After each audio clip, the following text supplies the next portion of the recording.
በአፋር ክልል የተፈጸመው ጥቃት በባንዳና በባዳ በወያኔና በሻቢያ መካከል የተፈጠረው አዲስ ጥምረት በኢትዮጵያ ላይ ያነጣጠረውን የሽብር እቅድ ለማስፈጸም በከፍተኛ መስዋዕትነት የተገኘውን የፕሪቶሪያውን ስምምነት በግልጽ ክዷል።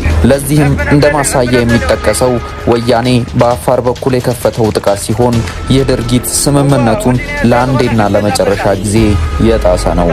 ይህ ጥቃት ቡድኑ ገና ከጦርነት ጠባሳ ላልዳነው የትግራይ ሕዝብ ዳግም መፈናቀልና ስደት ቅንጣት ታክል ግድ እንደማይሰጠው በግልጽ ያሳያል።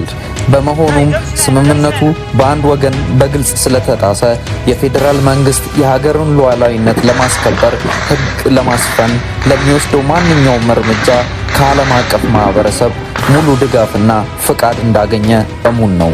ለሚፈጠረው ማናቸውም ቀጣይ ቀውስ ተጠያቂው የሰላሙን በር የዘጋው ይህ የጥፋት ጥምረት ብቻ ነው።